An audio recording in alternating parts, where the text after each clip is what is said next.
আল্লাহ কয় সফলতা হলো মুসলমানদের ভান্ডারে, আল্লাহর কথার মাঝে কোনো ভুল নাই। আমরা যারা টাকাকে সফলতার মাপকাঠি মনে করি তারা বুঝতে ভুল করেছি। আমরা যারা ক্ষমতার জন্য পাগল হয়েছি, ক্ষমতাকে সফলতা মনে করি, তারা ভুল করছে। এই জন্য হযরত ওমর ফারুক রাদিয়াল্লাহু তাআলা আনহু বলেছেন, মান ইতাজ্জা বিমাকানিহি ফালইয়ানজুর ইলা ফিরআউন ওয়া মান ইতাজ্জা বিমালিহি ফালইয়ানজুর ইলা কারুন। তোমরা যারা মনে করছো টাকাওয়ালারা সফল, আমি ওমর বলি কারুনের দিকে তাকাও। তোমরা যারা মনে করো ক্ষমতাওয়ালা সফল, আমি ওমর বলি ফেরাউনের দিকে তাকাও। ফেরাউনের লাশটা পৃথিবীতে এখনো আছে না নাই? তাকে কেউ সফল মানুষ মনে করে নাকি? মিশরের ন্যাশনাল মিউজিয়ামের ভিতরে ফেরাউনের লাশ পড়ে আছে। ওখানে ঢোকার সময় কত রকমের চেক করে, মেটাল ডিটেক্টর দিয়া আপাদমস্তক চেক করে তারপরে ঢুকায়। হাতে যদি ছাতা থাকে ছাতাটাও নিতে দেয় না, কারণ ও দেশের কর্তৃপক্ষ টেনশনে আছে হাতে ছাতা দিয়ে আবার ও বেড়ার বাক্সারে ফিরায় কিনা। আমিও গিয়েছিলাম ওর লাশ দেখতে 5-6 বছর আগে। আমার বন্ধু, যদি ফেরাউনের লাশটা ন্যাশনাল মিউজিয়ামের ভিতরে না রেখে মাঠে রাখা হতো, আমরা যারা দেখতে যাই তারা তাকে স্যালুট দিতাম না থুতু দিতাম। ক্ষমতাধর ফেরাউন ব্যর্থ। আজকের পৃথিবীতে ফেরাউন নামে কোন মানুষ সন্তানের নাম রাখে? কোন হিন্দুও রাখবে না। আপনাদের ধামরায় হিন্দু আছে, অন টেস্ট দেখতে পারেন। গরিব হিন্দু, টাকা পয়সার বড় বাপ, রিক্সা চালায় খায়, মাছ ধরে খায়। ও বেটার টাকা বড় দরকার। তার ছেলে জন্ম নিয়েছে শুনে রাতের গোপনে, রাতের বেলায় যাইয়া 10,000 হাতে দিয়া বলবেন 10,000 টাকা তোমারে দিলাম, গরিব মানুষ নেও, একটা শর্ত, ছেলের নাম ফেরাউন দাঁড়াইতো। টাকার বড় দরকার, রিক্সাওয়ালা গরিব হিন্দু, কিন্তু সাথে সাথে টাকা ফিরাই দিয়া বলবে রাম রাম রাম, এই নাম রাখবো। কারণ আমার ছেলের নাম যদি ফেরাউন রাখি, একটু বড় হইয়া সেই চেহারা মানুষে দেখাতে পারবে না। কারণ পয়সাওয়ালা মানুষ, আল্লাহ তাআলা তার সহায় সম্পদ সব লইয়া তারে ডুবাইয়া দিচ্ছে। পৃথিবীর মানুষ কারুন বলতে একজন কৃপণ মানুষকে দেখে, তাকে কেউ সফল মানুষ মনে করে না, এই নামেও লোক পাওয়া যাবে না। কিন্তু বেলাল গরিব মানুষ, ফেরাউনের মতো ক্ষমতা নাই, কারুনের মতো টাকা নাই, বেলাল নামে লাখ লাখ মানুষ আছে না নাই? সম্মানী মানুষ। এই নামটা মনে হলেই শ্রদ্ধায় বুকটা ভরে ওঠে। কারণ হচ্ছে কাদাফলাহাল মুমিনুন, সফল মুমিনদের তালিকায় ওই গরিব বেলালের নাম আছে না নাই? মুমিন সফল। সফলতা মানে টাকা নয়, সফলতা মানে পয়সা নয়, ক্ষমতা নয়। আমরা ভুলের ভিতরে আছি। ওমর বলেন ইন্নামাল ইজ্জাতু বিত্তাকওয়া। তুমি যদি মুত্তাকি হতে পারো তাহলে তুমি সফল হয়ে গেছো। ইন্না আকরামাকুম ইনদাল্লাহি আতকাকুম। কোরআনে আল্লাহ বলেন যার তাকওয়া যত বেশি আল্লাহর কাছে তার সম্মান তত বেশি। অফিসার 1 লাখ টাকা বেতন পায়, তার দারোয়ান 7,000 টাকা বেতন পায়। দারোয়ান তাকে দেখলে চেয়ার থেকে দাঁড়ায়া সালাম দেয়, অজুর পানি আগায়া দেয়, চা নাস্তা খাইতে দেয়, সারাদিন সার সার বলে ঠোঁটের জিহ্বার পানি, ঠোঁটের পানি শুকায়া ফেলে। 1 লাখ টাকা বেতন পাওয়া অফিসার মনে করে আমি আমার জীবনে সফল। দারোয়ানের দিকে তাকায় মনে মনে কয় এটা জন্ম হইল কেন? ছোট লোক, গরিব মানুষ। এই জন্য অফিসারকে দারোয়ান সালাম দিলে মুখ ফুটে জবাবটা পর্যন্ত দেয় না, শুধু মাথা নাড়া দেয়। এমন অফিসারও আছে না নাই? অহংকার করতেছে আমি বড় শিক্ষিত, 1-2 লাখ বেতন পাই, হে গরিব মানুষ।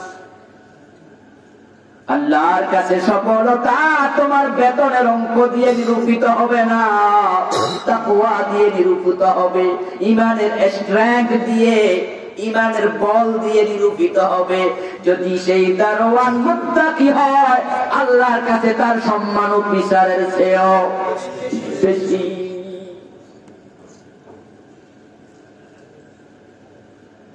হযরত বেলাল কেন সফল? কারণ তিনি মুমিন, তিনি মুত্তাকি। সফলতা হলো তাকওয়ার মাঝে, সফলতা ঈমানের মাঝে। আল্লাহ পাক রব্বুল আলামিনের রাসূল আমাদেরকে বলেছেন, মান ক্বালা লা ইলাহা ইল্লাল্লাহু সুম্মা মাতা আলাইহি দাখালাল জান্নাহ। ঈমান নিয়া, কালেমা নিয়া যে মরবে সে জান্নাতে যাবে।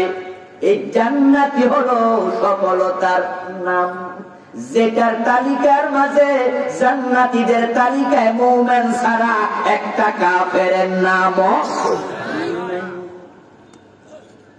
জান্নাতীদের তালিকায় যে কয়জন আছে সবাই মুমিন, একটা কাফের। فمن زحزح عن النار وادخل الجنة فقد فاز। সফলতা কোথায়? ছেলেকে ডাক্তার বানানোর জন্য, ইঞ্জিনিয়ার বানানোর জন্য, অফিসার বানানোর জন্য এমন পাগল হয়েছে, কোরআন শিখানোর সময়টাও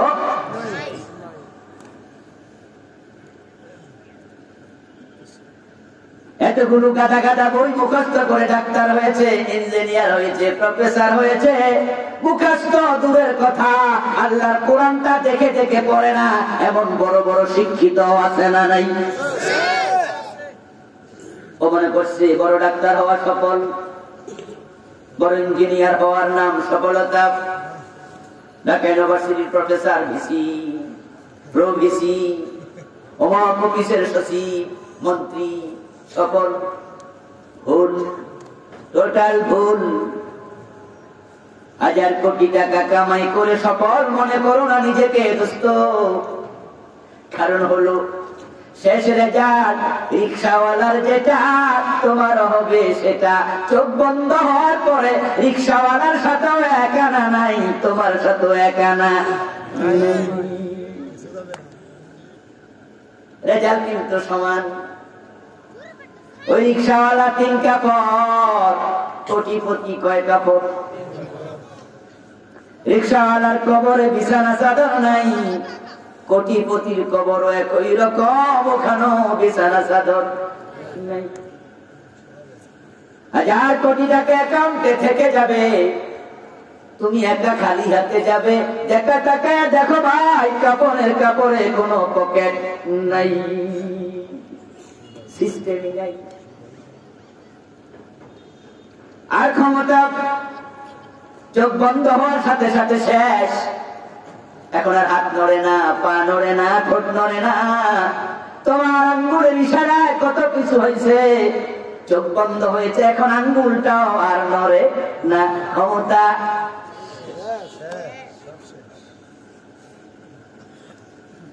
1 সেকেন্ডের নেই ভরসা, মরণ ঘাড়ির পরে। বিপুল সম্পদ করছো জড়, ভোগ বিলাসের তরে। বুলবুল পাখির নেই এসেছিল এটা, বেঁধেছিল বাসা বড়ই মমতায়। সময় হলে শেষ, সেরেই পরিবেশ, যেতে হবে সেথায় নিয়তি যেথায়। সফলতা কোথায় ঠিকানা ভুললে মুসিবতে পড়ে যাবেন। আমাদের মুসলমানের সন্তানেরাও আল্লাহর ঘোষণার উপর আজকে দৃঢ় নেই, আস্থা নেই। আল্লাহর ঘোষণার উপরে মনোবল নাই, বিশ্বাস নাই। আল্লাহর ঘোষণা হলো তমাম যুহদিহা আনিন নারি ওয়া উদখিলাল জান্নাতা ফাকাদ ফাজ। যাকে জাহান্নাম থেকে মুক্তি দেয়া হলো, জাহান্নামে মুক্তি দিয়া জাহান্নাম থেকে জান্নাতে প্রবেশ করানো হলো, সেই সফল হলো। যে জান্নাত পায় না তার কপালে সফলতা নেই, সে ব্যর্থ।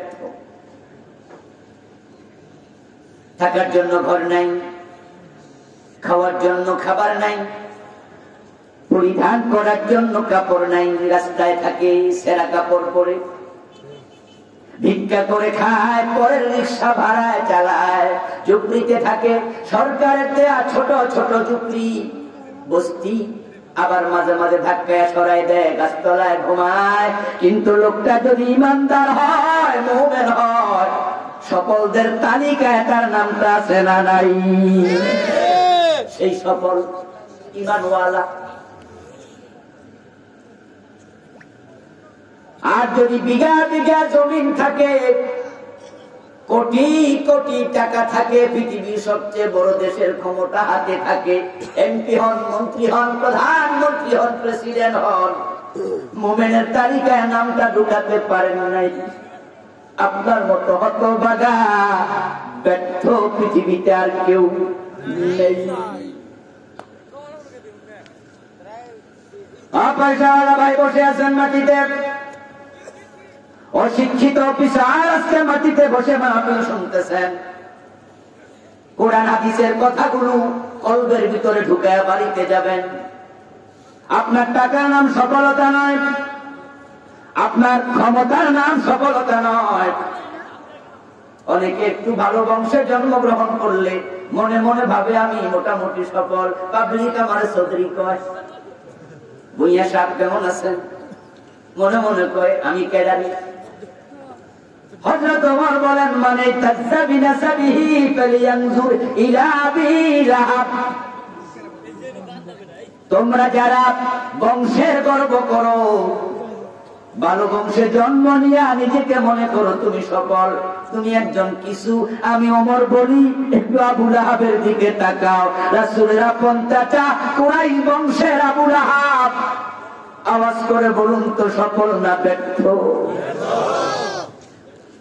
কিয়ামত পর্যন্ত মানুষ তাকে অভিসম্পাত করবে, তাব্বাত ইয়াদা আবি লাহাবিন ওয়া তাব। إنما العزة بالتقوى قال تعالى تلك الجنة التي نورث من عبادنا من كان تقيا। আল্লাহ বলেন সফলতার নাম জান্নাত, আর আমি জান্নাতটা আমার মুমিন মুত্তাকি বান্দার জন্য বানায়া রেখে দিয়েছি।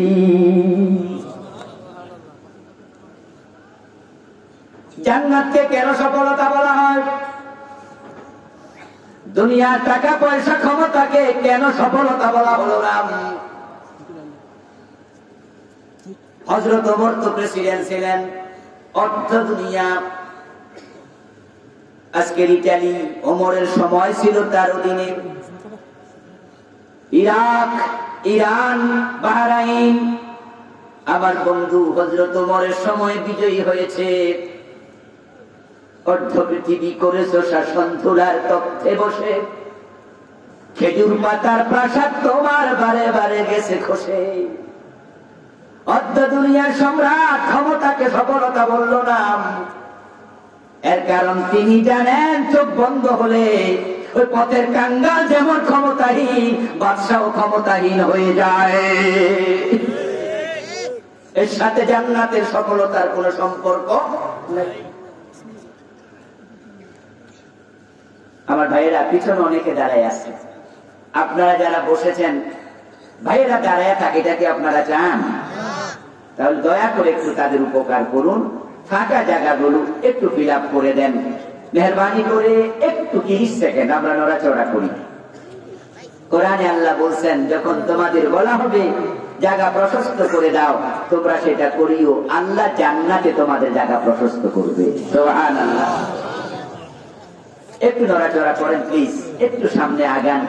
অনেক ভাইরা নড়েন নাই, আপনার সামনে জায়গা নাই, তাও একটা আপনি নড়া দেন, তাহলে বোঝা গেল যে আপনি ওই আয়াতের সাথে আছেন। এটা জিকির করুন, লা ইলাহা ইল্লাল্লাহ,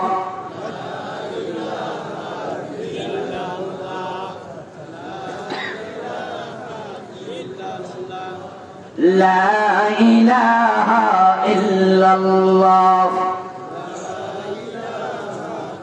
সুবহানাল্লাহ ওয়ালহামদুলিল্লাহ, লা ইলাহা ইল্লাল্লাহ।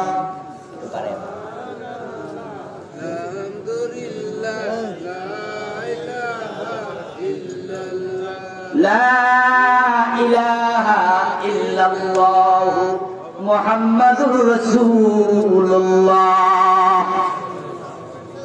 আমার প্রিয় ভাইয়েরা, জান্নাতে গেলে আল্লাহ সফল কেন বললেন? দুনিয়ার টাকা পয়সা ক্ষমতা কেন সফলতা নয়? এই কনসেপ্টটা আমাদের ক্লিয়ার হওয়া লাগবে। তাহলে আপনি জান্নাতের জন্য পাগল হয়ে যাবেন। দুনিয়ার টাকা পয়সা আপনার কাছে গুরুত্ব কম পাবে। দুনিয়ার টাকা পয়সার পিছনে দৌড়ানোর জন্য আল্লাহ কোরআন মাজিদ একবারও বলেন নাই। বিশ্বনবী লাখ লাখ হাদিস বলেছেন দুনিয়ামুখী হও, একদিনও বলেন নাই। অথচ উম্মতের জন্য নবী মুহাম্মদের মতো হিতাকাঙ্ক্ষী আর কেউ নাই। বাবা হলো সন্তানের জন্য আল্লাহর পরে বড় মুহসিন। তাই প্রত্যেক বাবা তার জীবনের কামাই করা সবটা সন্তানের জন্য খরচ করে সন্তানকে মানুষ করতে চায়। কয়েকদিন আগে এক বন্ধু আমার সাথে, আমার প্রিয়জন একজন, কথা বলতে গিয়ে বললেন, ছেলে যদি মেডিকেলে টিকে, উনি মোটামুটি গরিব শ্রেণীর লোক, বলতেছে ছেলের মেডিকেলে টিকানোর জন্য আমি পড়ানোর চেষ্টা করছি, সে কোচিং করতেছে, যদি টিকে যায়, সরি ছেলে নয় মেয়ে, বলছে মেয়েটা যদি টিকে যায় প্রয়োজনে জায়গা জমিন বেঁচে হইল পড়াবো। এবার ইন্টারমিডিয়েট পাস করছে। আবার বলতেছে জায়গা জমিন বেচা পড়াবো। উনি নিজেও জেনারেল লাইনের লোক।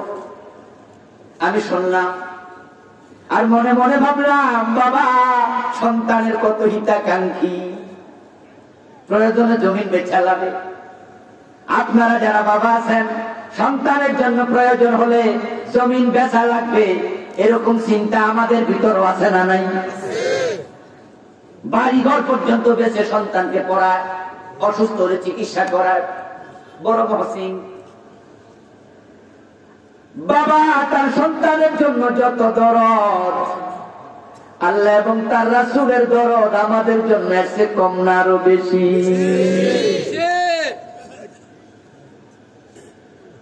তো রাসূল তো বলতে পারতেন দুনিয়ামুখী হও। বাবা ডাক্তার কেন বানাবে? মেয়েটা পয়সা কামাবে, অনেক ভালো থাকবে। ছেলে ইঞ্জিনিয়ার হবে, রিক্সা চালে ইঞ্জিনিয়ার বানায়, ডিম বিক্রি করে, মাল বিক্রি করে টাকা জমায়া বুয়েটে পড়ায়। ছেলে ইঞ্জিনিয়ার হলে বড় লোক হবে, ভালো থাকবে। কিন্তু আল্লাহ এবং রাসূল আমাদের এত ভালোবাসে, একবারও বড় লোক হওয়ার জন্য বলে নাই। বরং আল্লাহ বলছে সারিউ ইলা মাগফিরাতিন মির রাব্বিকুম ওয়া জান্নাহ। ও আমার বান্দারা, তোমাদের রবের ক্ষমা এবং জান্নাতের দিকে দৌড়াও। দুনিয়ার দিকে দৌড়াতে বলে না। রাসূল কি বলেন? কুন ফিদ দুনিয়া কান্নাকা গরীব আও আবিরু সাবিল।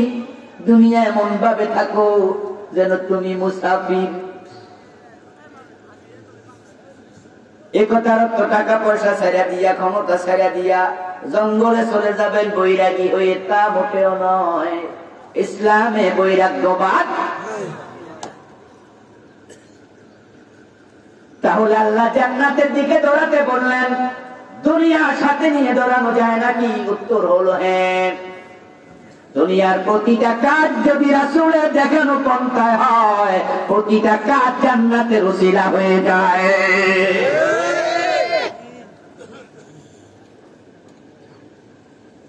কিন্তু আপনার আমার লক্ষ্য হবে জান্নাত।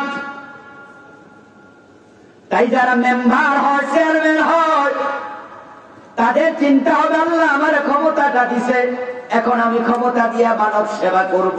মানব সেবার ভিতরে জান্নাতের উপাদান আছে না নাই?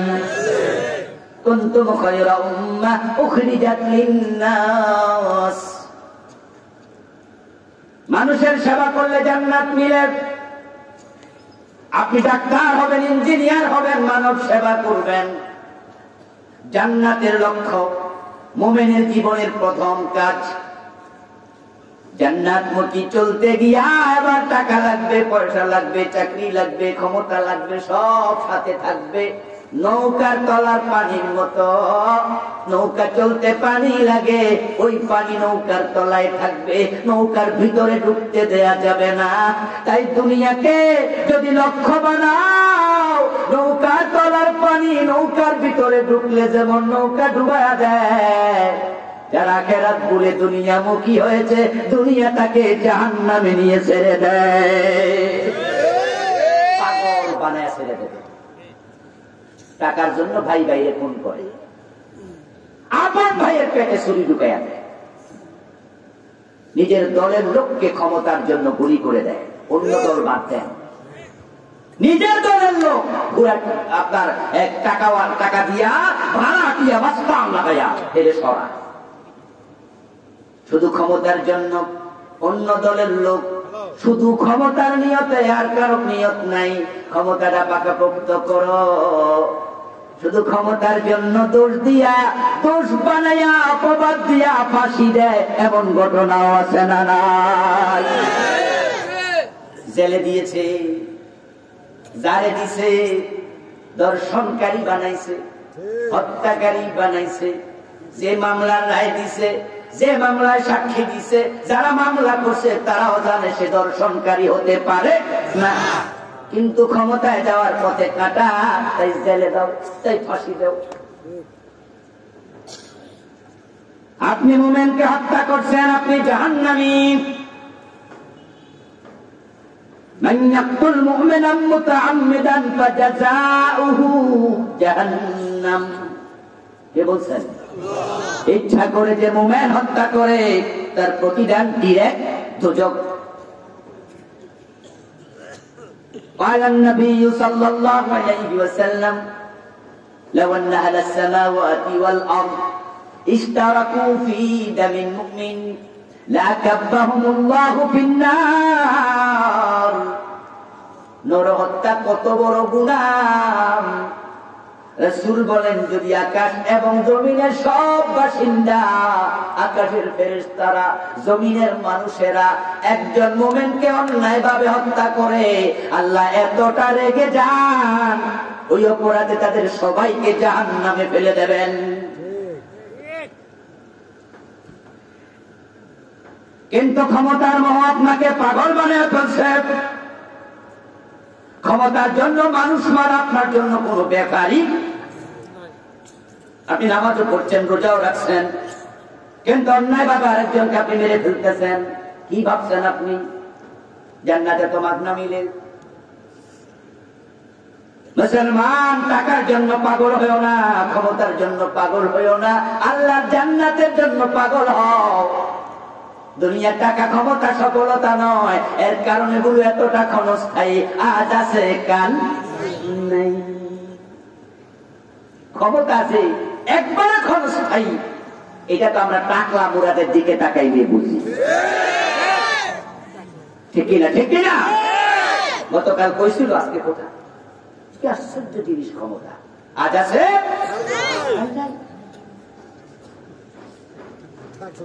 অবস্থাটা এমন হয়ে গেল আমার ভাই, আল্লাহ তাআলা যাকে চায় লাঞ্ছিত করে, যাকে চায় ইজ্জত দেয়। ওয়া তুইজ্জু মান তাশা ওয়া তুযিল্লু মান তাশা। এই আয়াতের বাস্তবতা আমরা মাঝে মাঝে দেখি, তারপর আমরা কোরআনের উপদেশ ভুলে যাই। আল্লাহ মাঝে মাঝে দেখা, কালকে কইছিল আজকে কোথায় গেল? ও ভাই, এই দেশে জেনা করে, ব্যভিচার করে এমন হাজার হাজার মানুষ আছে, কিন্তু যেই লোকটাকে আমরা কয়দিন আগে লাঞ্ছিত হতে দেখেছি, সে জেনা করেনি, জেনার প্রমাণ আমাদের কাছে নাই।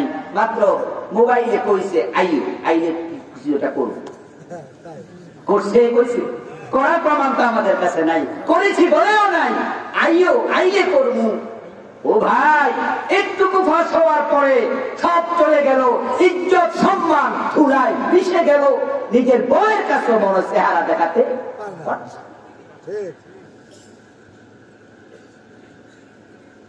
আর কত কোটিপতি পথের কাঙ্গাল হয়ে ঘুরতেছে, ব্যাংক পর্যন্ত দেউলিয়া হয়ে যায়, এমন ঘটনা আছে না নাই? এটার নাম কেমনে সফলতা হলো? এবার বলুন তো, যে জান্নাতের নাম সফলতা, এটা আল্লাহ যাকে দেবে কোনদিন কেড়ে নেবে। খালিদিনা ফিহা লা ইয়াবগুনা আনহা ওয়ালা। সুবহানাল্লাহ পড়েন। জাহান্নামী জাহান্নামে যায়া মুক্তি পাবে, জাহান্নামী জাহান্নামে যায়া সারা পাবে। ইমানের কারণে আল্লাহ মুক্তি দেবেন, শাস্তি হইয়া আবার জান্নাত পাবে, হাদিসে পাওয়া যায়। কিন্তু কোন জান্নাতি জান্নাত পাওয়ার পরে আল্লাহ কেড়ে নেবে, এটা কোরআন হাদিসে নাই। খালিদিন, চিরকাল চিরকাল, এটার নাম সফলতা। এই জন্যই আল্লাহ তাআলা যাকে সবার পরে জান্নাত দেবেন, তার জান্নাতটা হবে দুনিয়ার মতো 10 দুনিয়া বড়।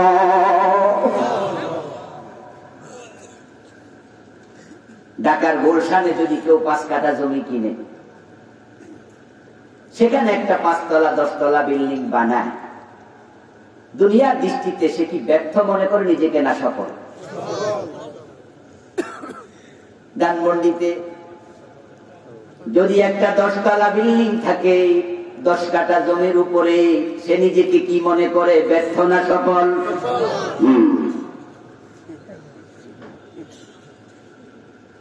আমার বন্ধু 5 কাঠা বিল্ডিং 10 কাঠা বিল্ডিং, ওই 5 তলা 10 তলা ছোট্ট, এটা পাইয়া তুমি সফল মনে করছো।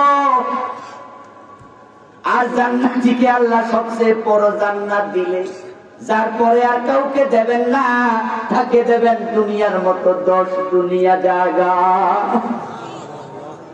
জান্নাতে ছোট বিল্ডিং যেটা হবে, এটাও হবে 100 তলা উঁচু।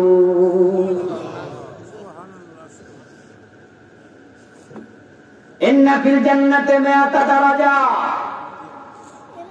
মা বাইনা কুল্লি দারাজাতাইনি কামা বাইনাস সামাই ওয়াল আরদ।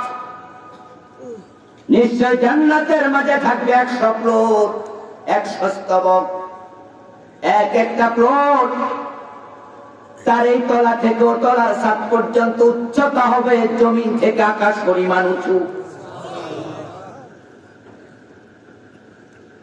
মিন যাহাবিন ওয়া মা ফীহিমা জান্নাতান মিন ফিদ্দাতিন ওয়া মা ফীহিমা। এমন বিল্ডিং আল্লাহ বানাইছে যেটার পান পাত্র ঘটি বাটি যা আছে সোফা খাট সব স্বর্ণ দিয়া বানায় রাখছে, সব রূপা দিয়া বানাইছে। আবু হুরায়রা রাদিয়াল্লাহু তাআলা আনহু বিশ্বনবীকে প্রশ্ন করেছিলেন, আল জান্নাতু মা বানাউহা, হে রাসূল জান্নাত আল্লাহ কি দিয়া বানাইছে যে এক তলা থেকে আরেক তলা আকাশ জমিন পর্যন্ত উচ্চতা হবে? রাসূল জবাব দেন, লাবানাতুম মিন যাহাবিন ওয়া লাবানাতুম মিন ফিদ্দা। জান্নাতের ইটগুলো একটা হবে রূপার তৈরি আর একটা হবে স্বর্ণের।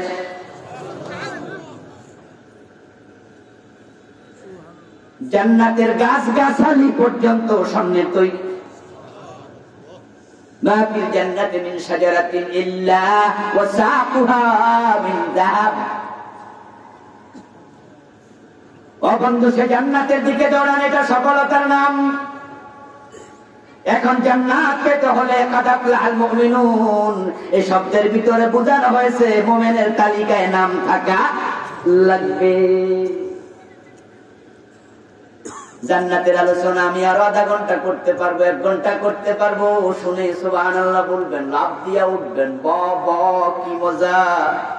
কিন্তু বন্ধু, মুমিনের তালিকায় নামটা যদি না থাকে, এই সুবহানাল্লাহ বলে লাভ দেওয়ার কোনো দাম নাই।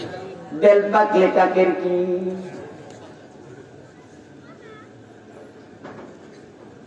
সহ্য উঠেছে। অমাবস্যার পরের দিন সকালে তামাম দুনিয়ার অন্ধকার সূর্যটার সাথে সাথে পালিয়ে গেছে। একবারে যদি দরজা জানালা বন্ধ করে রেখে দেন, সূর্যের আলো না পৌঁছলেও সূর্যের জ্যোতি সেখানেও পৌঁছে যায়। বাস গাছ তলার নিচের অন্ধকার পলায়া যায়। তামাম দুনিয়াকে সূর্য আলো দিয়েছে। ওই কানা বেড়াও শুনছে, অন্ধ লোকটি শুনছে, কিন্তু সে সেখান থেকে সামান্য আলো পায় নাই।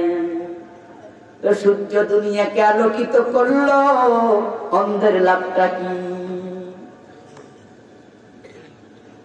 এজন্য খোঁজার বিষয় হলো মুমিনুন শব্দের তালিকায় আপনার নাম আছে কিনা। এখন বাংলাদেশে এই নামের তালিকার লোক বড় কমে গেছে।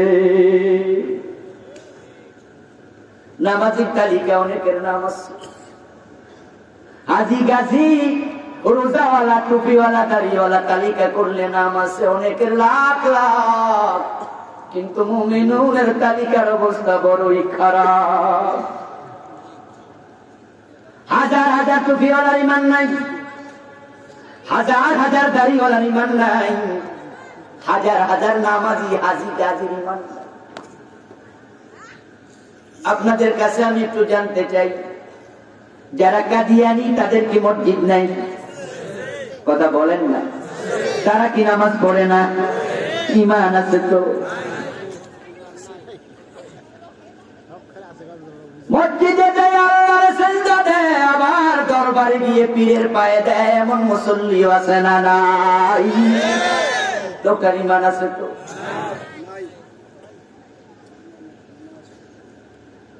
নামাজে দাঁড়ায় ইয়াকা নাবুদু ওয়া ইয়াকা নাস্তাঈন বলে আল্লাহর কাছে ধরনা দেয়, আমি শুধু তোমার গোলামি করি, তোমার কাছে চাই। সালাম ফিরাইয়া আবার কয় খাজা বাবা আমার ছেলে মেয়ে দেও, এমন মুসল্লিও আছে না নাই? ঈমানটা আছে না গেছে?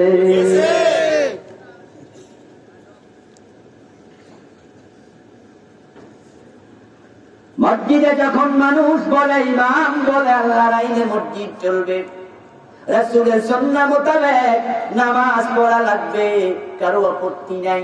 সবাই ডান পা দিয়ে ঢোকে, বাম পা দিয়ে বের হয়, আল্লাহু আকবার বলে নামাজ শুরু করে, সালাম ফিরে নামাজ শেষ করে, আমিন জোরে না আস্তে লইয়া মারামারি শুরু করে দেয়। দলিল দেয়, দলিল আমার পক্ষে দলিল দেখো, রাসূল বলছে জোরে আমিন বলো, আমার পক্ষে দলিল দেখো, রাসূল বলছে আস্তে আমিন বলো। আমি হাত বেঁধেছি এখানে, তুমি বাসছো এখানে, টানাটানি শুরু। আমি দলিল দেই এখানেও আছে, উনি দলিল দেয় এখানে আছে।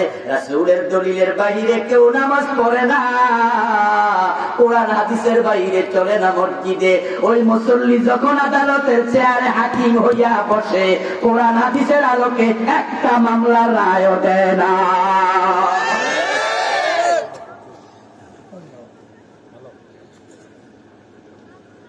আল্লাহর আইনে মসজিদ চলবে, কোনো দ্বিমত নাই।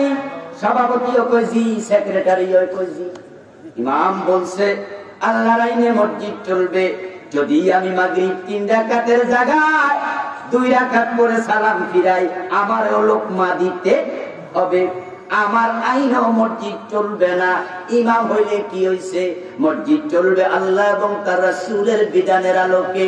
সব মুসল্লি কয় জি।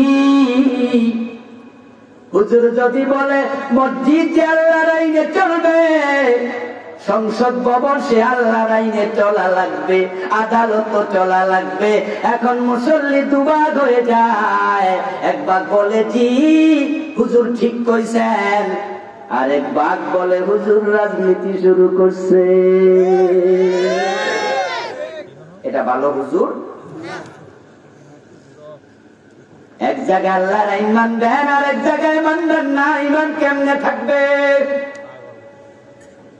ومن لم يحكم بما أنزل الله فأولئك هم الكافرون। কে বলছে? কথা বলেন আরো জোরে। আল্লাহ ফতোয়া দেয় যারা আমার আইনের আলোকে হুকুম দেবে না তারা কাফের, তারা জালেম, তারা ফাসিক। এখন আপনি বলবেন হুজুর আল্লাহর আইনে ফতোয়া দেই না কইছে কেডা? ওই যে বিবাহ যদি কেউ তালাক দেয় তখন তো তালাক হয়েছে কিনা বিয়ের পরে আপনার কাছে যাই, আল্লাহর আইনে তো ফতোয়া খুঁজি।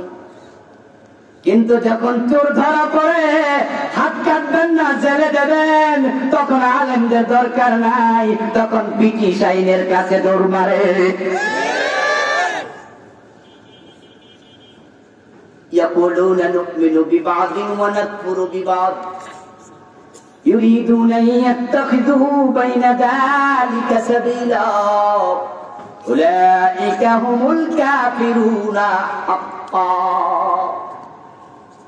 আল্লাহ তাআলা বলেন কিছু মানুষ আছে চরিত্রের, তারা বলবে কিছু তো মানি আর কিছু তো মানি, হুজুর আমরা কাফের, আপনারে কইছে দেন আর কাফের আমরা হবো কেমনে? মুমিনের তালিকায় নাম নাই কইছে কেডা? আছে হুজুর, এই যে মসজিদের এসিটা তো আমি দিছি, মসজিদে চাঁদা মাসে 3000 টাকা দিচ্ছি। আমার বাপ মারা গেছে, হুজুর এক খতম কোরআন শরীফ পড়াইছি, নিজে কোরআন পড়ে না, কোরআন বুঝে না, কোরআন মানে না, কিন্তু মা বাবা মারা গেলে হুজুর ডেকে কোরআন খতম করায় এমন মুসলমানের সন্তানও আছে না নাই? হুজুর কোরআন না মানলে কি হুজুর আনছি? আল্লাহ বলে কিছু মানুষ থাকবে কিছু মানি, এই চিন্তা নিয়ে জান্নাত খুঁজবে, তা হবে না।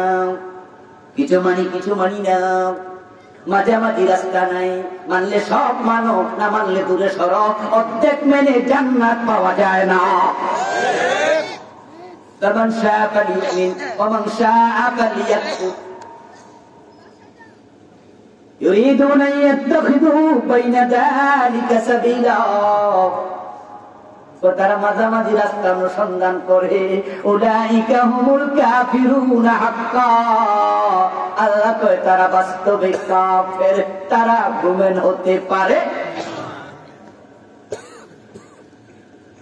কেউ শিরক করে ঈমান হারাবে, কেউ কুফরি করে ঈমান হারাবে, কেউ নেফাক করে ঈমান হারাবে। আল্লাহর আইনের সাথে সাংঘর্ষিক চিন্তা লালন করবেন, ঈমান শেষ। ঈমান ঈমান ঈমান সফল হওয়ার জন্য এটাকে যত্ন করে লালন করো। আজকে এটার বড় দশা, হাজার হাজার নামাজির ঈমান নাই। রাসূল বলছে ইয়াতি আলান নাস জামান ইয়াজতামিউনা ফিল মাসাজিদি লাইসা ফীহিম মুমিন। এমন একটা জামানা মানুষের কাছে আসবে, তারা জামাতের সাথে নামাজ পড়বে কিন্তু ঈমানদার একটাও। ইমাম সাহেবেরও ঈমান নাই, মুয়াজ্জিনেরও ঈমান নাই, মুসল্লিরও ঈমান নাই, কিন্তু নামাজ পড়বে এমন একটা জামানা আসবে। 1400 বছর আগে বলছে আসবে, 1400 বছর পরের খবর বলেন দেখি, আসবে না এসে গেছে? এমন মসজিদ আমি চিনি যে মসজিদে সবগুলো কাফের, 5 ওয়াক্ত নামাজ পড়ছে জামাতে। আপনারা যদি দেখতে চান বকশীবাজার চলে যান,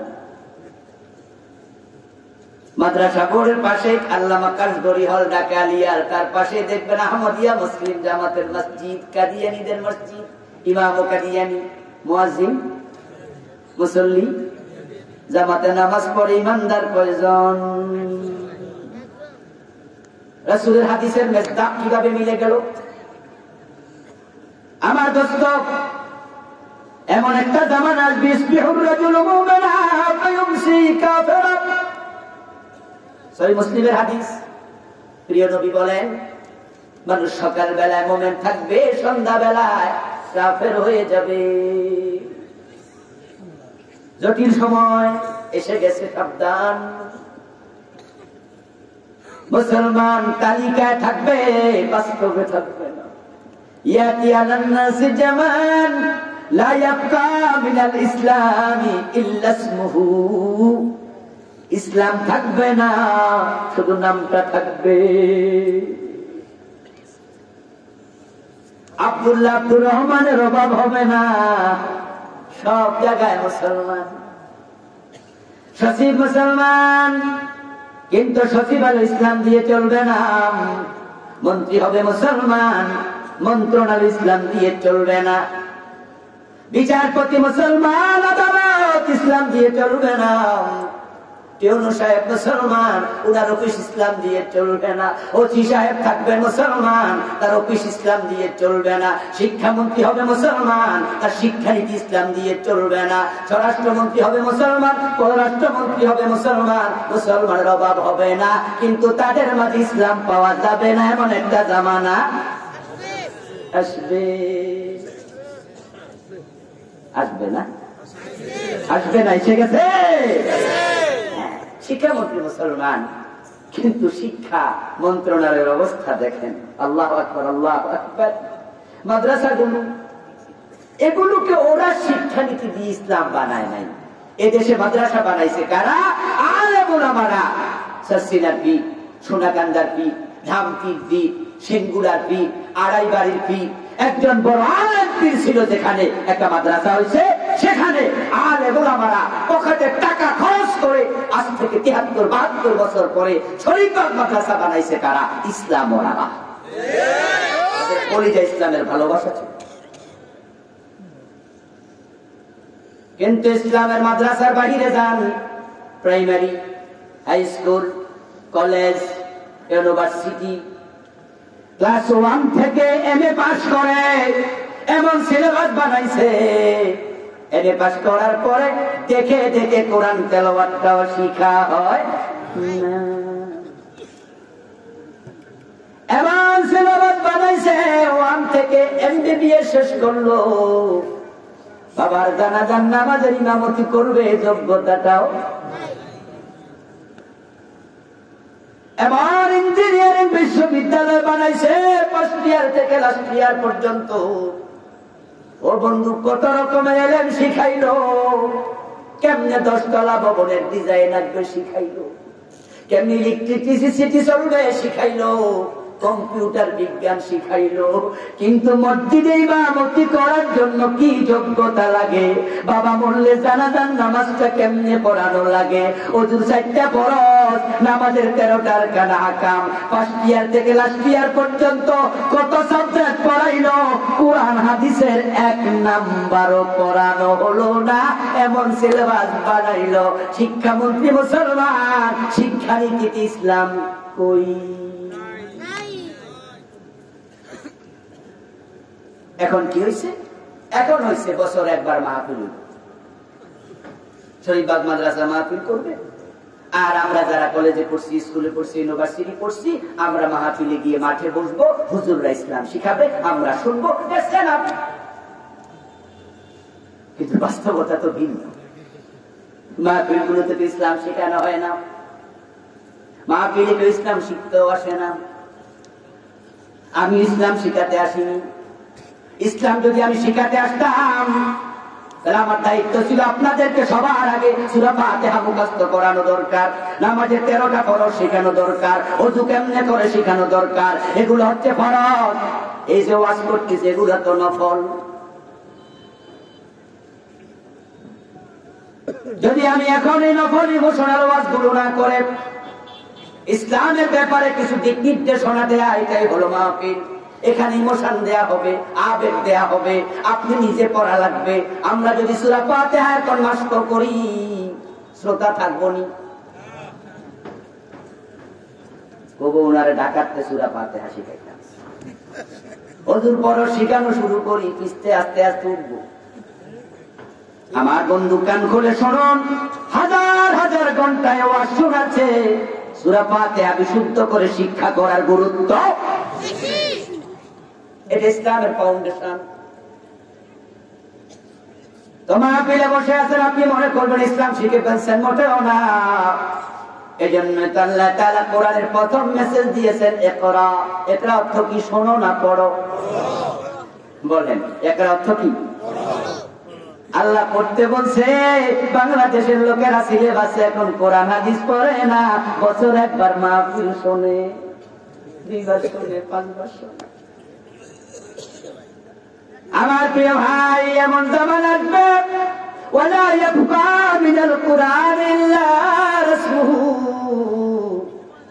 1400 বছর আগে প্রিয় নবী বলে গেলেন, কোরআন থাকবে না, শুধু তেলাওয়াতটা বাকি থাকবে। আজকের যুগে একবার হুবহু মিলে গেছে, একবার হুবহু।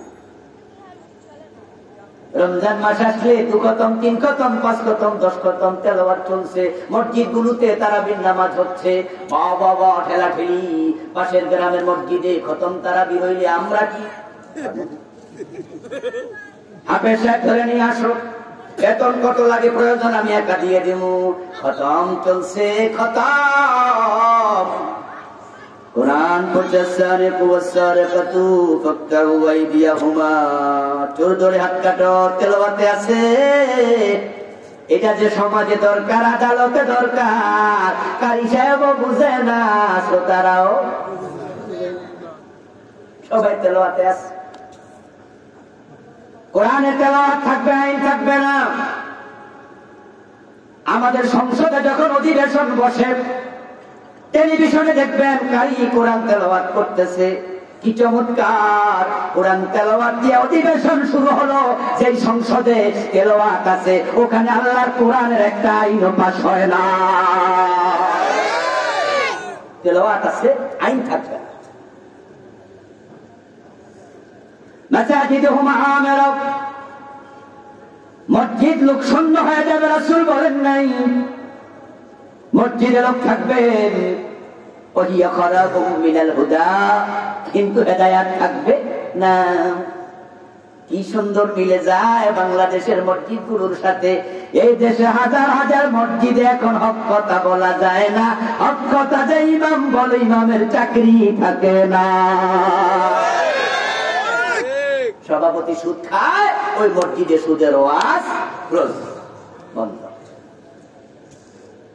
সেক্রেটারি ঘুষ খায়, ঘুষের ওয়াজ বন্ধ। সভাপতি এমন, সেক্রেটারি এমন এই দেশে পাওয়া যায়, দাঁড়িয়েও নাই, মোছও নাই। সভাপতি সেক্রেটারি সিগারেট টানে, এমনও আছে না নাই? এগুলো কিয়ামতের পুরো আলাদা। ইজা উসিদাল আমরু ইলা বাইদিহি ফাত্তাজিরিস সাহ। আল্লাহ হাবিব সাল্লাল্লাহু আলাইহি ওয়াসাল্লাম বলেছেন, যখন দেখা অপাত্রে দায়িত্ব গেছে, কিয়ামতের জন্য অপেক্ষা করো। ইমানদার পাওয়া কঠিন হবে। আপনি মনে মনে ভাবছেন, হুজুর কেমনে ইমান যাবে? আমি তো লা ইলাহা ইল্লাল্লাহ পড়ি দিনে 100 বার। ইমান যায় কেমনে?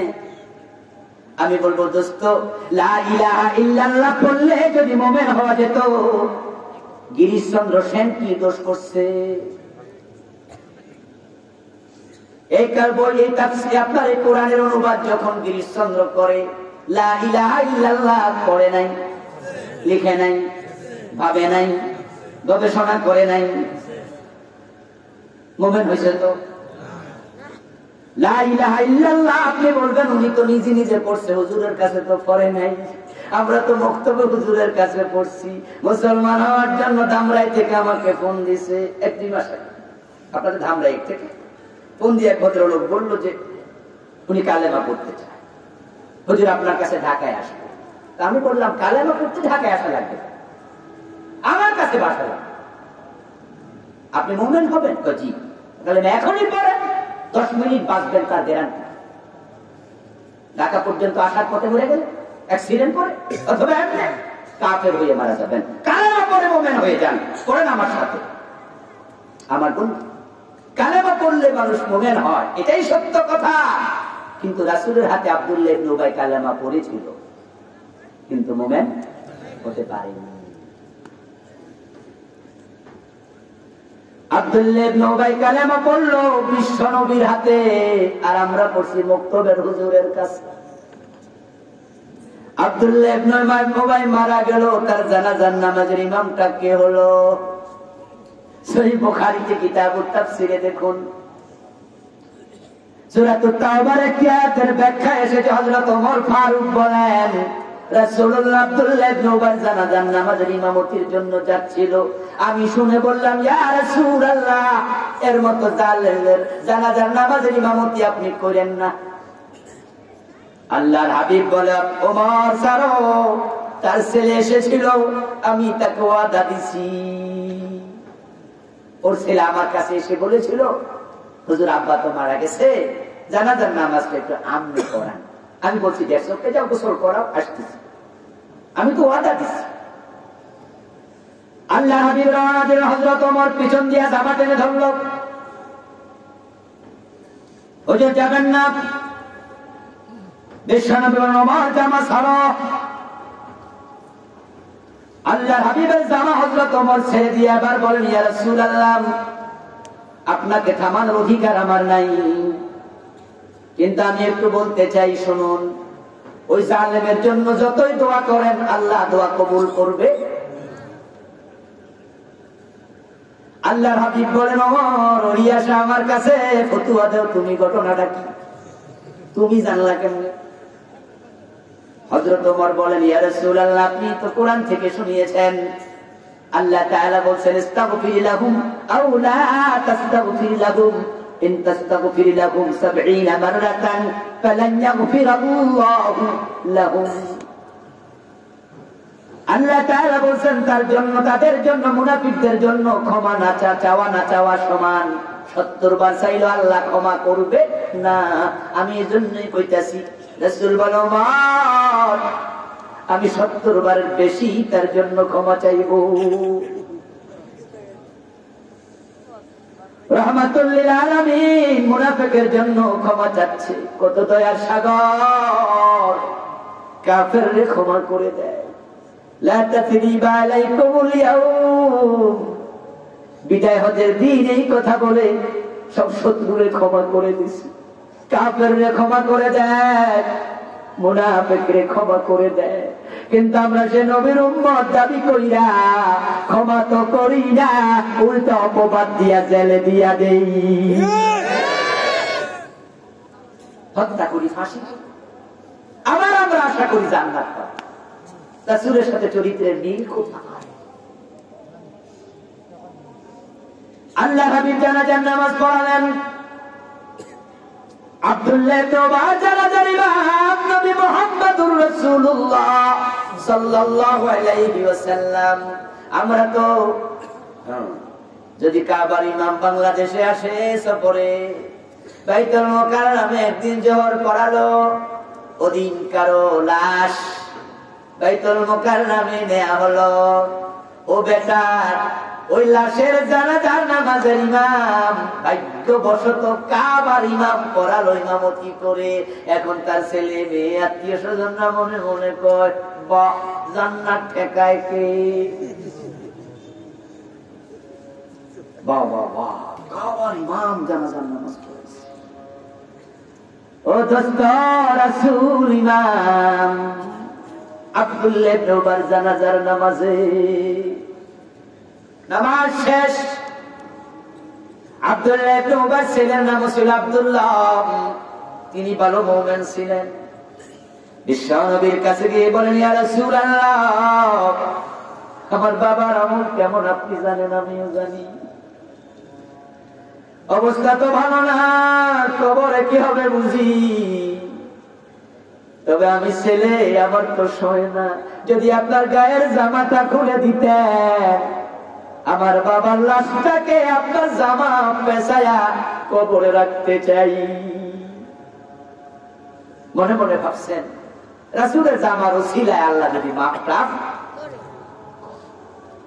মদিনার প্রেসিডেন্ট জামা খুলে দিলেন।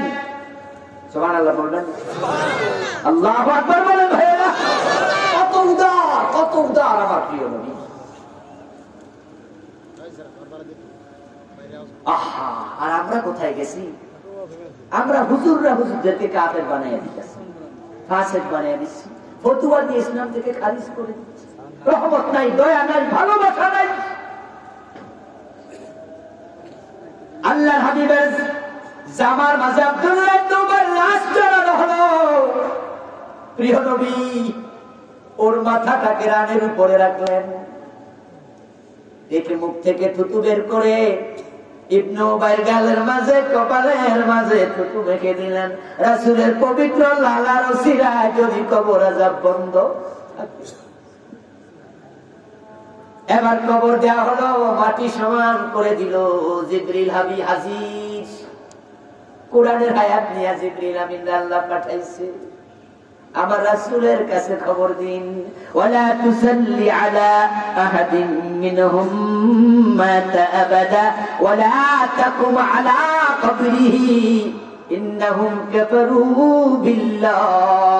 ও রাসূল, এ জাতীয় লোকের জানাজার ইমামতি আর করবেন না, কবরের পাশেও দাঁড়াবেন না, লাভ নাই, তাদের ঈমান নাই। রাসূলের হাতে কালেমা পড়লো, রাসূলের পিছনে নামাজ পড়লো, রাসূল সাল্লাল্লাহু আলাইহি ওয়াসাল্লাম জানাজার ইমাম হলেন, রাসূলের জামাত জড়ায়া কবরে রাখা হলো, রাসূল থুতু দিয়া মুখ মেখে দিলেন, আল্লাহকে সে কাফের, ঈমান নাই।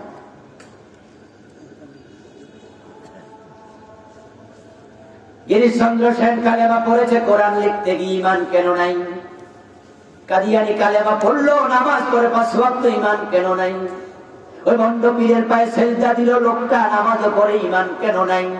তাহলে বুঝতে হবে শুধু কালেমা পড়লে মুমিন হওয়া যায় না, কালেমার কিছু দাবি আছে, সেটা পূরণ করতে হয়। ভোটার লিস্টের মুসলমান হইয়া লাভ নাই।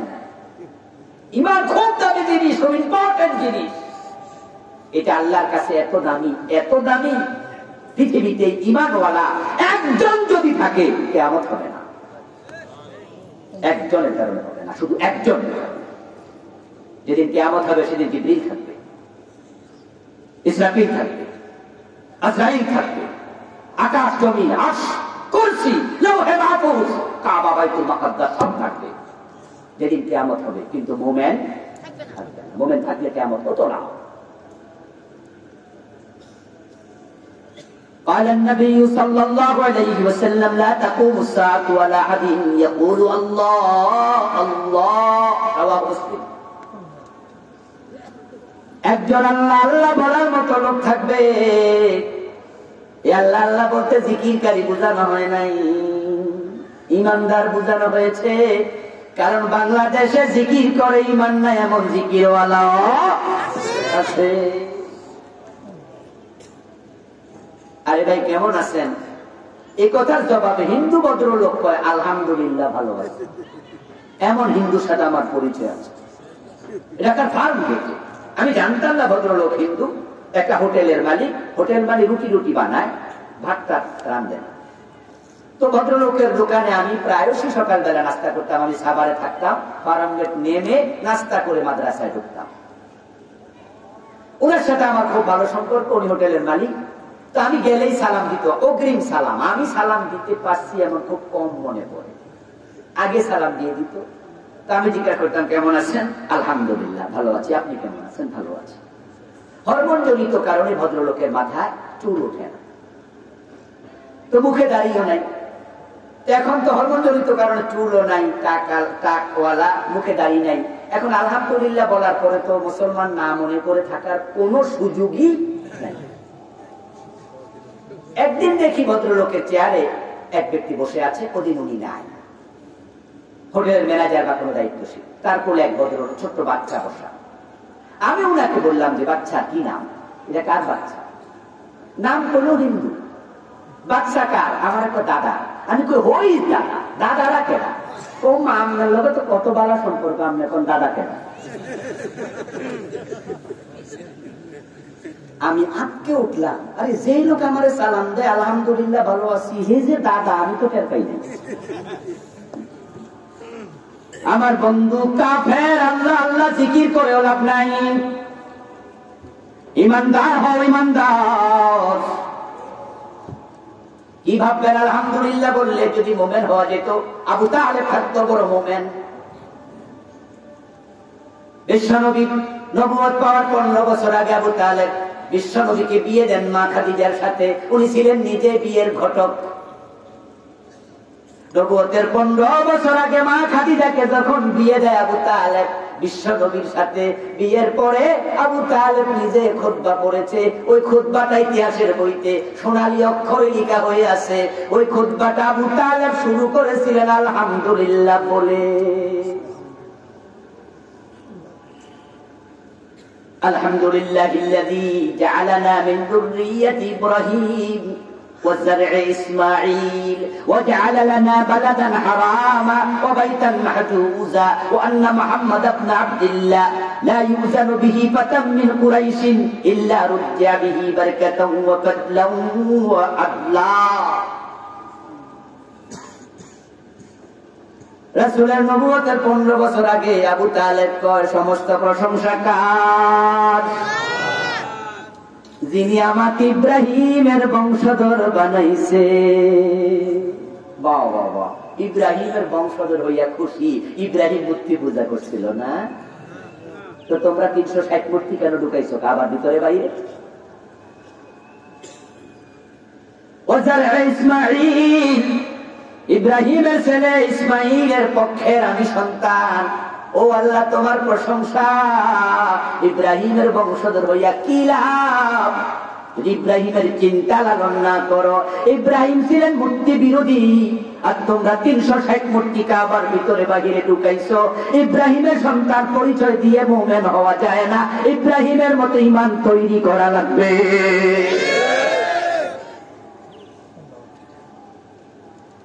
যে আবু তালেব আলহামদুলিল্লাহ বলে খুতবা শুরু করলো, মরার সময় রাসূল কয় চাচা একটাবার কালেমা পড়েন। কয় জি। আম্মি কুল্লা ইলাহা ইল্লাল্লাহ কালিমাতান আশহাদু লাকা বিহা ইনদাল্লাহ। তো চাচা একটাবার কালেমা পড়ে মরে যান, আপনার ঈমানের পক্ষে আমি সাক্ষী হব। সুবহানাল্লাহ, আমি সাক্ষী হব। আশহাদু লাকা বিহা ইনদাল্লাহ। كان آخر كلامه هو على ملة عبد المطلب। আবু তালেবের শেষ কথা ছিল আমি আমার বাবার ধর্মের উপরে মরে গেলাম। নাউজুবিল্লাহ বলবেন না? রাসূলের সাথে জীবন কাটাইছে 42 বছর। কত বছর? 42 বছর। বিশ্বনবীর বয়স যখন 8, আবু তালেব রাসূলকে কোলে তুলে নেন। রাসূলের বয়স যখন 50, আবু তালেব তখন মারা যায়। 42টা বছর বটগাছের মতো ছায়া দিছে, কোলে পিঠে করে রাখছে, কিন্তু কালেমা পড়ে মুমিন হতে রাজি হয় নাই। আলহামদুলিল্লাহ বলে খুতবা দিয়া লাভটা কি?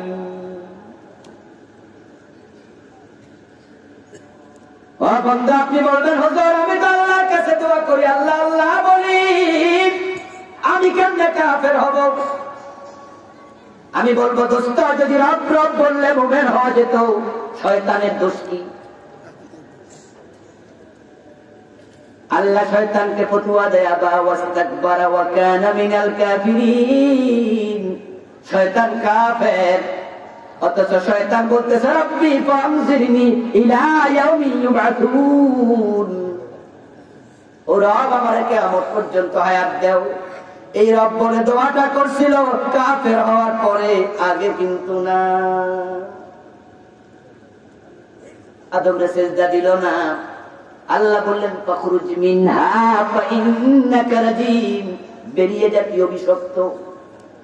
সে জান্নাতের সীমা থেকে বের হইয়া এবার বলতেছে রব্বি। রব্বি অর্থ কি? কথা বলেন না। হে আমার রব, আমারে কিয়ামত পর্যন্ত হায়াত দাও। হে আমার রব, আমি তওবা করছি, আমারে ক্ষমা করো। এটা বলল রব্বি ফানজিরনি ইলা ইয়াউমি ইউবাসুন। আমার কিয়ামত পর্যন্ত হায়াত দেও। তিনি এত বড় দয়ালু, এত বড় দাতা, শয়তান চাইছে তারেও ফিরায় না। ইন্নাকা মিনাল মুনজারিন, যা যা, কিয়ামত পর্যন্ত হায়াত দিলাম। শয়তান কয় রব, আল্লাহ কয় তুই কাফের। কি আশ্চর্য! শয়তান দোয়া করছে কার কাছে? কথা বলতে হবে, সবাই বলুন কার কাছে? আল্লাহরে মানে না, না মানলে দোয়া করে কেন? বরং তার ইমান কম কোথায় সে আল্লাহর কাছে চায়। আর আমাদের কত লোক খাজা বাবার কাছে চায়, এটা সে শয়তান অনেক ভালো। শয়তান শয়তান হইয়া বোঝে দেয়ার মালিককে, তাই চাইছে কার কাছে? আর আপনি চান খাজা বাবার কাছে ছেলে দাও, মেয়ে দাও, চাকরি দাও, বাকরি দাও। আপনি বড় টুপি মাথায় দিয়ে, বড় জামা গায়ে দিয়া, বক্তা সাজা মাহফিল আইসা আপনি বলতেছেন খোদার জন রাসূলকে দিয়া খোদা গেছে গায়েব হইয়া। রাসূলের জন খাজা লইয়া শুইয়া আছে আজমিরে, কেউ ফিরে না খালি হাতে খাজা বাবার। নাউযুবিল্লাহ। শয়তান আল্লাহর রব বলে কাফের কেন? কারণ শুনুন, আর এটা নিজের সাথে মিলান, তাহলে আপনার ঈমান আছে কিনা বুঝবেন, সফলদের তালিকায় নাম আছে কিনা বুঝবেন। শয়তান কাফের হওয়ার কারণ, আল্লাহকে আদমকে সিজদা করো, সে আল্লাহর আইনটা মানে নাই। আল্লাহরে রব বলে ডাকে, রবের আইন মানে নাই, তাই তার ঈমান থাকে নাই। আমাদের দেশ আল্লাহ বলার লোকের অভাব নাই, আল্লাহর আইন মানার লোকের বড় অভাব। আল্লাহর আইন তো মানেই না, যারা মানার কথা কয় উল্টা ওদেরকে জঙ্গি বলে গালি দেয়। আমার ভাই, আপনি আল্লাহ আল্লাহ বলছেন, মক্কার কাফেররা কি করতো? এরাও আল্লাহ আল্লাহ। হ্যাঁ, সকালবেলা 1000 বার আল্লাহ আল্লাহ, বিকাল বেলা আবার 1000 বার আল্লাহ আল্লাহ। মনে করতেছেন আপনি মুমিন, অফিসে গেলে ঘোষ না দিলে সাইন করে না। এই ভাই, দিবেন নি দিবেন নি, দিলে তাড়াতাড়ি দেন, নয় কিন্তু আজান হয়েছে মসজিদে যাবো, ঘোষ চাইতেছে। বোঝেন নাই? ক্লায়েন্ট যে কয় দিলে কি দেন তাড়াতাড়ি, সময় আর 15 মিনিট আছে জামা। নামাজ পড়ে সুদে টাকা লাগায়, এমন নামাজি আছে না নাই? নামাজ পড়ে আরাম খায়, সারাদিন হারাম। আল্লাহর আইনের বিরুদ্ধে কথা বললে নামাজি চেহারা ভালো হয়ে যায়।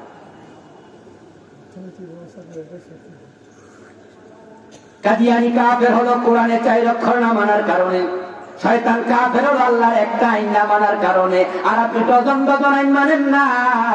আপনি মুমিন দাবি করেন, আল্লাহ কয় চোর ধরে হাত কাটো, আপনি কোন জিনা, আল্লাহ কয় জিনা করলে পাথর মারো, 100 বেত লাগাও বিবাহিত হলে, আপনি মানেন না 50 বছরে একবারও। রাসূল কয় মদ খাইলে 80 বেত লাগাও, আইনের ব্যাপারে খবর নাই।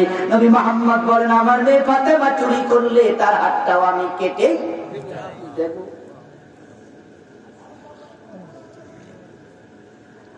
ও বন্ধু, কাদিয়ানি 4 অক্ষর মানে না, ঈমান থাকলো না, সফলদের তালিকায় নাম ঢুকলো না, নামাজ রোজা লইয়াই জাহান্নামী হবে। আল্লাহ বলছেন আলা লাহুল খালকু ওয়াল আমর, সাবধান, সৃষ্টি যার, আইন চলবে শুধুই তার। এখানে অক্ষর আছে 15টা, আমি গনে বলতেছি। কাদিয়ানি মানে না খা আলিফ তা মিম খাতামান নবিয়্যিন, বিশ্ব নবীকে শেষ নবী মানলো না, ঈমান শেষ। আর এখানে 15 অক্ষর মানেন না, সৃষ্টি যার, আইন চলবে শুধুই তার। আপনাদের মুখ থেকে আবার আমি ঈমানের ধ্বনি শুনতে চাই। সৃষ্টি কার? আরো জোরে বলেন কার? আইন চলবে কার? চলছে তো। এজন্য আপনারা দায়ী, আপনারা দায়ী, আমরা দায়ী। আমরা যারা কোরআন পড়ি, কোরআনের আইন মানি না, আমি বেনামাজিকে দায়ী করি না, বেরোজগারি হারামখোরকেও দায়ী করি না, কোরআন ওয়ালাদেরকে দায়ী করতেছি। আমরা কোরআন ওয়ালারা, শুধু নামাজ ওয়ালারা যদি আল্লাহর আইনের পক্ষে এসে যাই, আল্লাহর আইন ঠেকানোর শক্তি কোন জালেমের থাকবে না। আমরা কোরআন ওয়ালারাই কোরআনের আইনের পক্ষে আসতে পারি না। আমরা পীর হইয়া দাওয়াত দেই জিকির পর্যন্ত, নামাজ রোজা হজ যাকাত জিকির আজকার শেষ। যে কোরআনে জিকিরের কথা আছে ওই কোরআনে আল্লাহর আইনের কথা আছে না নাই? ইনিল হুকমু ইল্লা লিল্লাহ। না ওখানে গেলে তো পিরালি থাকবে না, ওখানে গেলে মামলা খাওয়া লাগবে। বক্তা হয়ে দাওয়াত দেই, বেছে বেছে সাবজেক্ট নেই। নামাজ রোজা হজ যাকাত জিকির আজকার পর্দা পুশিদা আল্লাহর আইনের ওয়াজ করে না, না হয়তো মাহফিল ওয়ান পার্টি পর্যায়ে হবে, জেলখানার কয়েদি হওয়া লাগবে। আলেম হয়ে দাওয়াত দেন, খতিব হয়ে দাওয়াত দেন, হুজুর হয়ে দাওয়াত দেন, আল্লাহর আইনের কথা বলেন না। আল্লাহর আইন জমিনে কায়েম হবে কেমনে? সুবিধাবাদ সুবিধাবাদ জিন্দাবাদে মোমেন হওয়া যায় না। আরে আল্লাহর কাছে তো অত সবাই করে, বিপদে পড়লে হিন্দুও করে। আল্লাহ আল্লাহ বললে কি মোমেন হওয়া যায়? আইন বাদ দিয়া। ইসলাম একটু কঠিন হয়ে গেল আমার ওয়াজে, ঠিক না? না রে ভাই, আল্লাহ ডিসকাউন্ট দেয় না। ডিসকাউন্ট দিয়া জান্নাত দেওয়ার কোন দরকার আল্লাহর নাই। মানলে সবটা মানো, না মানে নাও। বিসমিল্লাহ বা থেকে মিনাল জিন্নাতি ওয়ান নাসের সিন পর্যন্ত যা আছে সব মানো। মোমেন হবেন ওই নাকে রশি ঢুকানো ওটের মতো হবে, স্বাধীন ওটের মতো না হয়। قال النبي صلى الله عليه وسلم المؤمن كالجبل الأنيق حيثما قيد ينقاد। প্রিয় নবী বলেন, যে মুমিন হয়েছে সে তো সেই ওটের মতো হলো যে ওটের নাকের ভিতর মালিক রশি ঢুকাইয়া দিছে। ওই ওটটা আবার মন মতো চলে না, মালিকের টান মতো। রশি তো ঢুকাইয়া দিছে নাকের ভিতরে, মালিক টানে যেদিকে কদম দিতে বাধ্য সেদিকে। উল্টা পাল্টা করলে নাকটা ছিঁড়ে যাবে। ঈমান আনার পরে কোরআনের একটা আইনের সাথে দ্বিমত করবা, ঈমানটা চলে যাবে। সকাল বেলায় মুমিন, সন্ধ্যা বেলায় কাফের হবে। আস-সাবিরু আলা দীনিহি কাল কাবিদি আলাল জামার। যে সত্যিকার অর্থে দ্বীনের উপর টিকে থাকতে চাইবে ওই জামানায় হাতের মাঝে আগুন রাখার মতোই কঠিন হবে। আমার বন্ধু, সূরাতুল মুমিনুনে আল্লাহ তাআলা মুমিনের কিছু গুণাবলী বলেছেন, তারপরে বলেছেন উলাইকা হুমুল ওয়ারিসুন। এই গুণাবলীগুলো অর্জন করবে যে মুমিন, সে জান্নাতের মালিক হবে। আমি আল্লাহ তাআলার কাছে দোয়া করতে চাই আপনাদেরকে সাথে নিয়ে, ও আল্লাহ আমাদের সকলকে জান্নাতি মুমিনের তালিকায় ঢুকাইয়া দাও। আবার বলেন আমিন। ঈমানের যত্ন নেবেন ভাইয়েরা, খুব যত্ন নেবেন। ঈমানের মতো দামি কোন সম্পদ পৃথিবীতে আর নাই। যে জিনিস যত দামি সেটা চুরি হওয়ার সম্ভাবনা তত বেশি। ঈমান থাকে কলবে, এই জন্য শয়তানও থাকে কলবের পাশে। আর শয়তানও জাসিমুন আলা কলবি বনি আদম। প্রিয় নবী বলছে, শয়তান কলবের পাশে গাপ্তি মেরে বসে থাকে। সে মাথায় বসে না, হাতে বসে না, পেটে বসে না, হাঁটুতে বসে না। সে জানে ঈমান হাঁটুতে নাই, ঈমান মাথায় নাই, কান্দে নাই, ঈমান কলবে। চুরি করতে চায়, চুরি করতে চায়। কুফরি ঢুকাই দিবে, শিরিক ঢুকাই দিবে। এখন বলুন তো, শিরিক থেকে বাঁচতে হলে শিরিক গুলো চেনা দরকার আছে না? নিফাক থেকে বাঁচতে হলে নিফাক চেনা লাগবে না? কুফর থেকে বাঁচতে হলে কুফর চেনা লাগবে না? এবার তো শেষ করে দিচ্ছে বেদাত ঢুকাইয়া। আজকে আল্লাহর জিকিরের মতো কত দামি জিকির, এর মাঝে বেদাত ঢুকাইয়া দিছে। দুরূদ শরীফের মতো এত সুন্দর আমলের ভিতরে বেদাত ঢুকাইয়া দিছে। শয়তান হাততালি দিয়ে হাসে আর কয়, বেশি বেশি জিকির করো, অসুবিধা নাই, বেদাতই বানাইছি। জিকির করতে করতে ঢোল বাজায়, জিকির করতে করতে গাছের আঘাত উঠতে যায়, এমন লোক আছে না নাই? রাসূলের সুন্নাহ হারাইয়া ফেলছে। আমি আশ্চর্য হই, জিকির করে আর ড্যান্স মারে, দিকবাজি মারে, লাফাইতেছে, ঘুরতেছে, আস্তাগফিরুল্লাহ আল-আযীম। এগুলোর নাম জিকির? হ্যাঁ হুজুর, আপনি কি বুঝবেন? আপনি তো আর মুরিদ হন নাই। মুরিদ হলে বুঝতেন এশকও আসে, তাই তারা কাছে। হ্যাঁ আমি বলছি তাই না, কিন্তু হ্যাঁ এশকের খেলায় প্যান্ডেলে উঠে যায়। ওরে বাবা রে বাবা, পীরের ওয়াজ শুনা মুরিদ লাফ দিয়া পীরের চাপ মারে, মাইক ট্যাগ ছিঁড়ে ফেলে। কি হয়েছে? এশক হয়েছে। আমি কই পীর কখনো গাছে ওঠে না, পীর কখনো প্যান্ডেলের আগায় ওঠে না, মুরিদ ওঠে। তাহলে বুঝা গেল এসকো কার বেশি? তো পীরে না মুরিদের কাছে মুরিদ হওয়া যায়। লাভ মারে, ফাং মারে, আস্তাগফিরুল্লাহ, মাহফিলের পরিবেশ নষ্ট, কাফেরদের কাছে ইসলামকে হালকা করে দিচ্ছে। এক হিন্দু ভদ্রলোক আমার সাথে একদিন কথা হলো মোবাইলে, কোন কারণে জানি না, উনি আমারে বলতেছেন হুজুর আমি আপনার ওয়াজ শুনি। কোন একটা বিষয়ে ফোন করেছে। আমি আশ্চর্য হয়ে বললাম আপনি ওয়াজ শুনবেন কেন? বলে হুজুর ভালো লাগে, এই জন্য ওয়াজ নসিহত শুনি।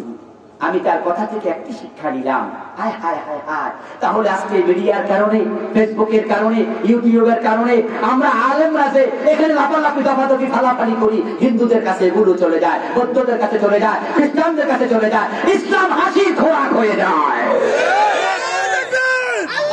তারা মনে করে হায় হায় এটাই বুঝি ইসলাম, এটা বুঝি ইসলাম। বেদাতীদের কারণে বিশ্বনবী ইসলাম লজ্জিত হচ্ছে। আল্লাহ বলে সাল্লু আলাইহি ওয়া সাল্লিমু তাসলিমা, রাসূলের উপরে সালাম দাও, দুরূদ পড়ো। আল্লাহ শিখিয়েছে সালাত, দুরূদ। কোন সাহাবী বলেন ইয়া রাসূলুল্লাহ সালাম তো বুঝি, আসসালামু আলাইকুম ওয়া রাহমাতুল্লাহ, আপনি শিখিয়েছেন কাইফা নুসাল্লি আলাইকা, যে দুরূদ পড়ব কিভাবে, এটা তো বুঝি না, সালাতটা কিভাবে? রাসূল বলে আমার সাথে পড়ো, শোনো, আল্লাহুম্মা সাল্লি আলা মুহাম্মদ ওয়া আলা আলি মুহাম্মদ। রাসূল শিখালেন। এখন আমরা এখানে মজা পাই না, আমরা আল্লাহুম্মা সাল্লি বাবা শুধু টানে আর টানে, টানতে টানতে প্লাস্টিকের মতো লম্বা বানাচ্ছে। আমি একদিন লিখে কাগজে হিসাব করলাম, এইভাবে যারা দুরূদটা পড়ে ভুল হয় মোট 13টা। কয়টা? আল্লাহুম্মা। আচ্ছা মিমে কি টান আছে? টান হইলে তো জবরের পরে আলিফ লাগবে, এখানে তো আলিফ নাই। আল্লাহুম্মা। আচ্ছা সাল্লি টান দিলে কি ওয়াহিদে মুযাক্কারে হাজির সিগার জায়গা ওয়াহিদে মুআন্নাস হয়ে যাবে না? তাহলে বলে আমাদের সাগর আজকের মাহফিলে, কামেল মাদ্রাসার মাহফিল, ডানে বামে সব আলেম। সাল্লি ওয়াহিদে মুযাক্কারে হাজির, দুরূদ পড়ো, আল্লাহ রহম করো। সাল্লি টান দেবেন, মুআন্নাস হয়ে যাবে, মহিলা সিগা হয়ে যাবে। এরকম টানাটানি করতে করতে আমি হিসাব করলাম মোট 13 জায়গায় ভুল। দুরূদ পড়লে রহমত পায় 10টা, সওয়াব হয় 10টা, গুনাহ মাফ হয় 10টা। তো আল্লাহ যদি প্রতি ভুলে একটা করে কাইটা নেয়, 10টা কাটার পরে আল্লাহ আরো 3টা পানা থাকে।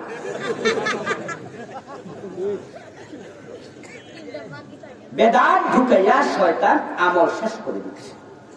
আমি শিরকের উপরে একটি বই লিখেছি, বাংলাদেশে চলমান 29টা লিখেছি। বেদাতের উপরে লিখেছি, বাংলাদেশে চলমান 38টা লিখেছি। আপনি পড়ে হয়তো আটকে উঠবেন, ভাববেন জানি বাবা আমিও এটা করি, করছেন তো। এই জন্য শিরক মুক্ত ঈমান, বেদাত মুক্ত আমল তৈরি করুন, সফল মুমিনদের কাতারে নাম ঢুকবে ইনশাআল্লাহ। ও দুটা বই সহ মোট 5টা বই স্টেজে আজকে থাকবে। গত মাসের আগের মাসে এটা নতুন এসেছে, ব্যক্তি ও পরিবার গঠন ইসলাম, 450 হাদিস দিয়ে, তার উপরে 250 উপরে আয়াত দিয়ে পুরা জীবনকে সাজিয়েছি আলহামদুলিল্লাহ। এটা আপনারা স্টেজে পাবেন, স্টেজে পাবেন। দেওয়ার পরে আমরা যখন শেষ করব তখন নিতে পারবেন। নামাজের উপরে, সালাতের উপরে একটি লিখেছি হাদিস দিয়ে শুধু, এরপরে মিরাজের উপরে একটি আছে। এভাবে ইনশাআল্লাহ বইগুলো স্টেজ থেকে সংগ্রহ করার অনুরোধ করছি। আজকের মাহফিলে এসে আপনারা খুশি আছেন? সবাই খুশি? এই মাহফিলটা ভবিষ্যতে হোক চান? আচ্ছা কে কে চান আল্লাহ একটু দেখান তো। নারায়ে তাকবীর, নারায়ে তাকবীর। ডান হাতটা একটু তুলে রাখেন, ডান হাতটা 30 সেকেন্ড কষ্ট দেব। মাহফিল কমিটি একটু সহযোগিতা চেয়েছে। 10-এর লাঠি 1-এর বোঝা।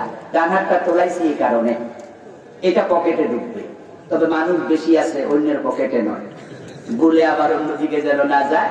আমিও পকেটে হাত দিচ্ছি, আপনিও দিন। 10 টাকা, 20 টাকা, 50, 100, 1000, 10,000 আল্লাহ যারে যা তৌফিক দিয়েছে, জিন্দাবাদের আশায় নয়, আল্লাহর সন্তুষ্টির আশায় আমরা পকেটে হাত দিতে চাই। সবাই একটু হাত দিন প্লিজ। ভালো কাজে সহযোগিতা করা এটা খুবই ভালো, যে যা পারেন সহযোগিতা করবেন। কিছু ভাই ঢুকে যান।